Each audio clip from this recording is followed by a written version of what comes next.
চূড়া মাথায় দেওয়ার পরে যেরকম সুন্দর লাগছিল, যখনই খুলে নিয়েছে সঙ্গে সঙ্গে ওই মস্তকের যে শোভা, ভগবান গোবিন্দের যে শোভা, সঙ্গে সঙ্গে সেই শোভা খণ্ডিত হয়ে গেছে। গোবর্ধন মনে মনে চিন্তা করছে, হায় রে, এত সুন্দর ছেলেটা, এত সুন্দর দেখতে, চূড়া মস্তিষ্কে ছিল যখন কত ভালো লেগেছিল, আমি যখন এই চূড়া খুলে নিলাম এর রূপটা খারাপ হয়ে গেছে, তো ভালো মানায় না।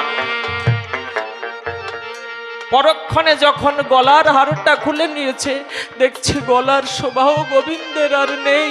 মনে মনে চিন্তা করছে, হায় রে, এত সুন্দর ছোট্ট ছেলে, এই মালা ছিল গলে, কত ভালো সুন্দর লাগে, কিন্তু এখন আমি খুলে নিয়েছি, সঙ্গে সঙ্গে শোভা হারিয়ে গেছে।